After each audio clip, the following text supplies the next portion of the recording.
we had a very good emu handler. So on Saturday the 9th of July this year, I went to London Film and Comic Con. First time I'd been to a proper Comic Con.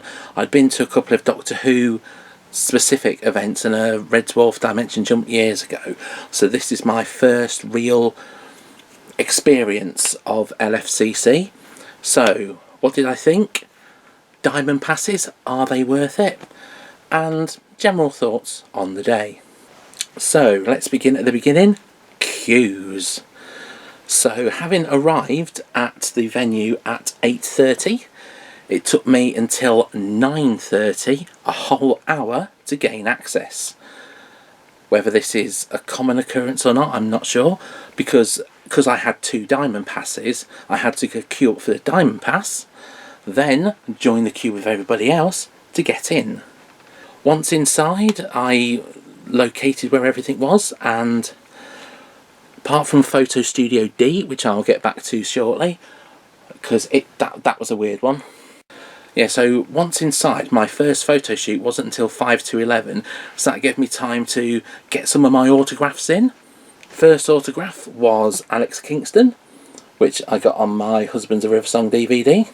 Then next to her was Arthur Lee, who I got to sign my DVD there. His queue, when I was in Alex Kingston's queue, no one there. Soon as I ventured across to join it, woo! Like 5 or 6 people joined it. So seeing where some of the other people I was going to get were based, like Sylvester and Colin, who I'll come back to, I then went into my second Diamond Pass person, which was Aidan Turner. Now this is the person who was the most engaging of all the people that I spoke to that day. I mentioned about my mum and the fact that she's got the Poldark colouring book and all that, and he was very nice about everything, and so he signed the front of this, and also randomly he also signed 2 of the discs inside as well. So 3 autographs there. Hey, 2 names and 3 autographs. Fantastic. And also, I'm not sure of the exact timing, but I think this was also the time period where I got the Eric Roberts autograph. And pretty soon it was time for my first photo, and that was with Chris Barry.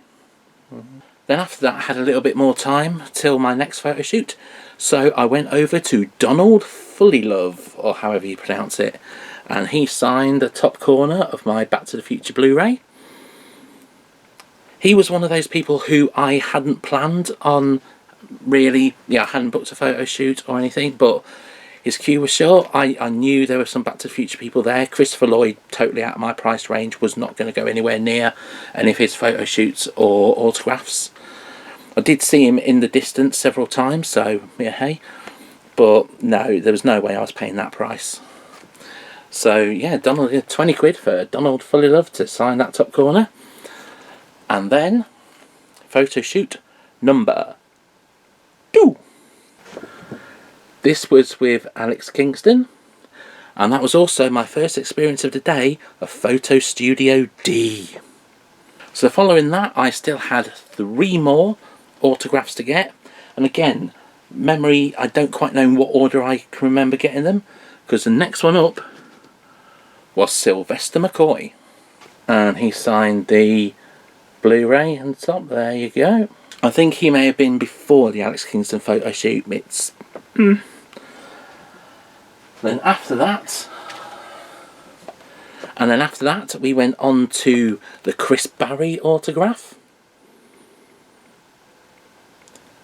So yeah, so when he says, oh, referring to the episode on the front, which is Series 5 Episode 1 with the emu, saying that episode was a nightmare, but not as much of a nightmare as we thought. We had a very good emu handler.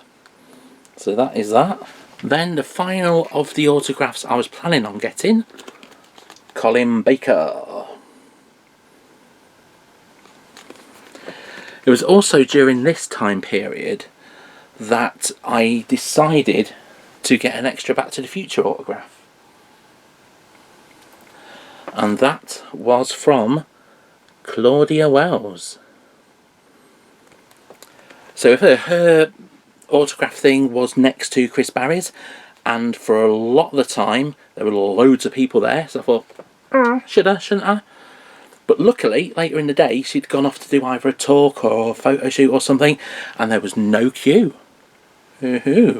Just a few people just sort of standing idly around, you know, so that when she came back, all of a sudden, vroom, 4-person queue.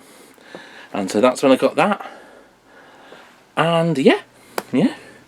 Of all of them, she's probably the least engaging, and there's no dedication either. She didn't even ask my name. But, yeah, at the end of the day, Donald put it on at the top, so I'm not all that bothered. I think it was at this point that I had my next photo shoot, which is the Sylvester in costume shoot. Aidan Turner, he said, nice jumper. Chris Barry mentioned it as well. He said, that's a tank top. Donald Fullylove, you have a lot of questions. What's the answer? He is so loud, it is so brilliant. And Colin, when I went for my photo with him, because obviously he's the 6th Doctor and this is the 7th Doctor, he went, that's a silly jumper you've got on. So after that I had my last sort of wander round, and then I had 3 photo shoots in very quick succession. And they were Aidan Turner, Colin, that's a silly jumper you've got on Baker, and finally Eric Roberts. So throughout the day I had no photo shoots in Photo Studio A, so I can't really comment on anything that happened in there, although some people have been saying very negative things about it on social media, and particularly when it comes to the Joseph Quinn situation. As I say, I'm not aware of any of that. All I know is he had a massive queue for the whole day. I don't think I even physically saw him. His just, whoa, loads of people. His was the longest queue, and probably the second longest was probably Christopher Lloyd. And aside from those two, most of the other queues were manageable. As I said before, the Claudia Wells one was quite long for quite some time, and bizarrely, diagonal. So a lot of the guests that they thought they weren't going to get many people for, they were sort of out in the corridor, and the big hall had like the bigger people. Chris Barry's queue was quite long, Aidan Turner's queue quite long. Alex Kingston's got longer during the day. It wasn't that long at the beginning, but it was quite a distance later on. Now, Photo Studio D.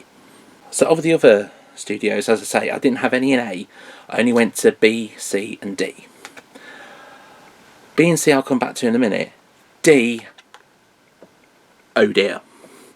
When I looked at the schedule for the Sunday, I wasn't there on a Sunday, but I had a look at the schedule, Photo Studio D does not seem to be there anymore, which is probably a good thing, because it was very bizarrely placed right next to the exit. So once the queues start forming, they're sort of interfering with the people coming in and out. And also, there was that sort of snaky thing for the queue to go in. They didn't use that. Everyone was just sort of standing around in a big sort of rabble. They didn't call out in batch orders. They didn't call out, to an extent they did, but not hugely.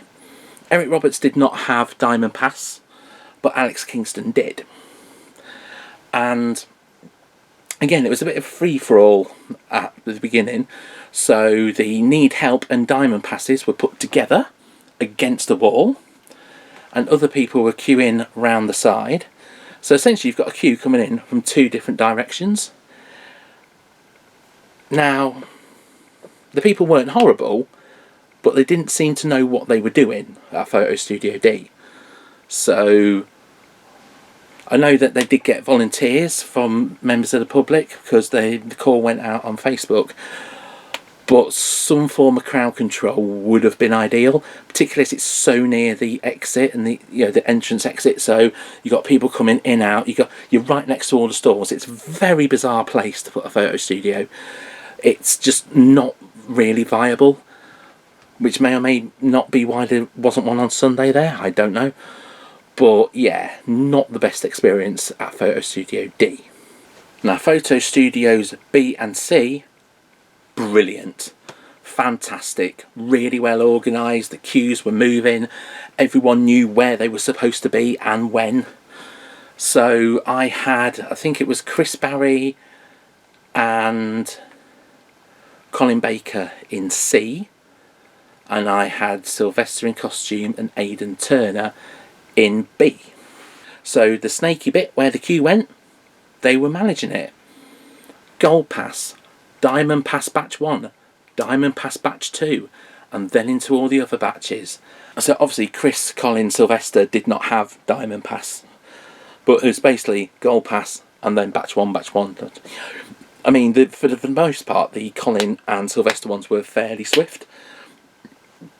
But on both occasions, we're there before the next person. So, for example, with the 7th Doctor in costume, the one before him was Robert Englund in the Freddy Krueger makeup. So anyway, so they knew we were already there for Sylvester whilst Robert Englund was still in. And so they managed the queues. They kept the Robert Englund people there, they kept us to one side. They also let us know that they were going to call us in the batch numbers pretty soon. But ultimately, we were fairly... And after a while, when it was clear no more people were going to come from Robert, this was his queue, it was ending, we were then allowed to have like a sort of gap, and then we could start queuing and go around. And it's amazing, because when we actually went in, Robert Englund was still there, Sylvester had just arrived, and it's a really funny sight to see, a half-dressed Freddy Krueger and the 7th Doctor sort of passing by. So that was good. Also after that, my next one was Aidan Turner, so I didn't sort of in the same studio, so I didn't wander off. There was about a 20-minute gap with about 2 other short photo shoots in the middle, so I just got out of the way, let them people go through, and then just sort of edged closer when it was back to Aidan Turner's time. And yeah, and for him, obviously, gold, Diamond Pass Batch 1, Diamond Pass Batch 2, then into all the others, and it was handled brilliantly. So when it comes to photo studios C and B, yay. Photo studio D, not so much. Could have done with a lot more organisation. Actually use the queuing system that has been placed there for you, rather than just have everyone crowded round and sort of a bit of a free-for-all. Which brings me to the final point. Diamond passes. Are they worth it? I would have to say, with Aidan Turner, yes. With Alex Kingston, not so much. As mentioned previously, because it took over an hour to get into the venue because of having to queue up twice, there were people who were not Diamond Pass ahead of me in the autograph queue. And essentially you just join the queue wherever you are and go forward. I mean, they say, are you Diamond Pass or are you... And you're showing a Diamond Pass and they did a little square out of it and they just put you onto the end of the queue. The end of the queue. They don't bump you past any standard people, which is kind of what the Diamond Pass is for. Might sound harsh, but that's what you paid the extra 30 quid for, and that didn't happen there. Similarly with the photos, it was more of a free-for-all. I think being Diamond Pass, I did get in a bit quicker than if I'd been standard, but it didn't seem to be a huge advantage there. So probably with that one, Aidan Turner, on the other hand, yes. As mentioned, because Photo Studio, I think it was C that was in. No, forget that. As for Aidan Turner, as that was in Photo Studio B, that was much better organised. So, as mentioned, Gold Pass, Diamond Pass 1, Diamond Pass 2 and all that. And so that was... you got there fairly early. It's handy because, as I mentioned, I had 3 photo shoots in very quick succession and had to get from B to C to D.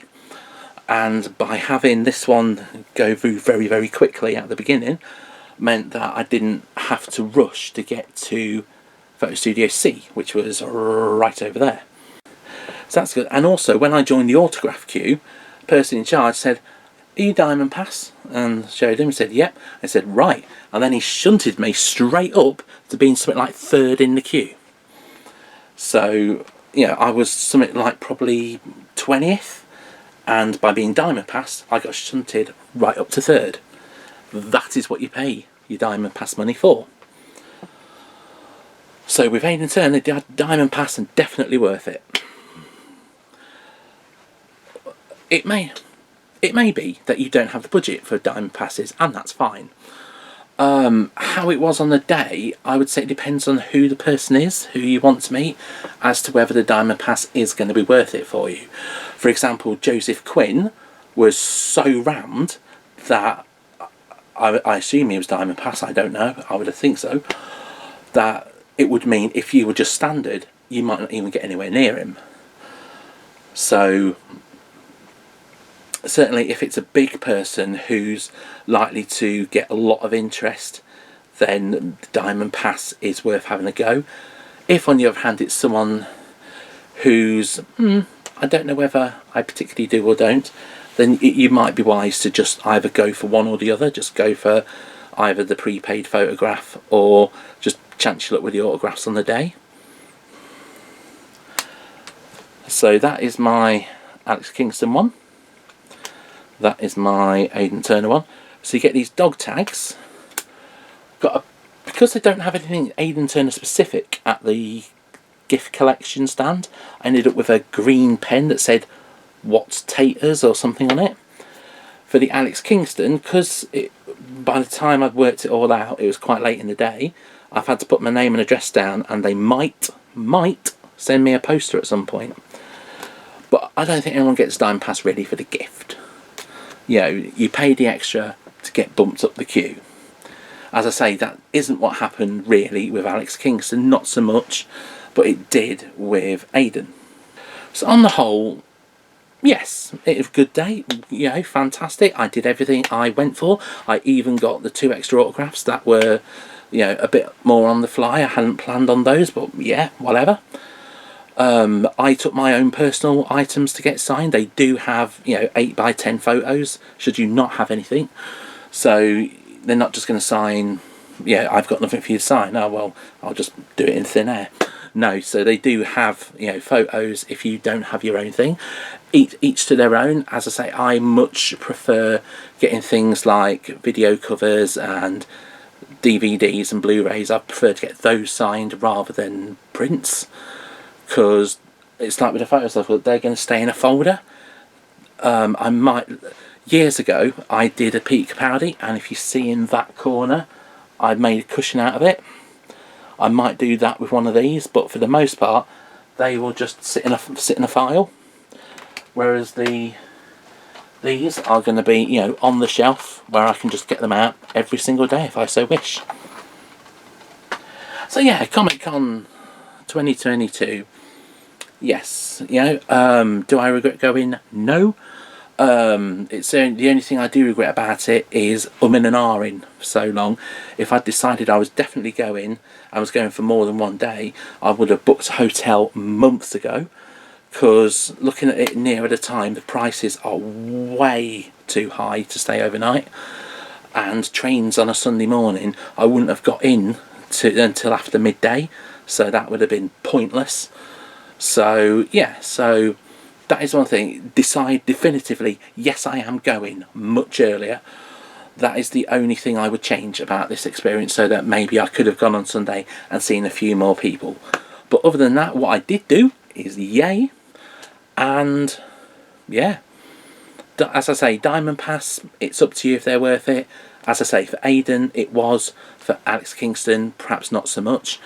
And yay, so if you're still here, thank you for listening to me waffle on, and look out for new content coming soon.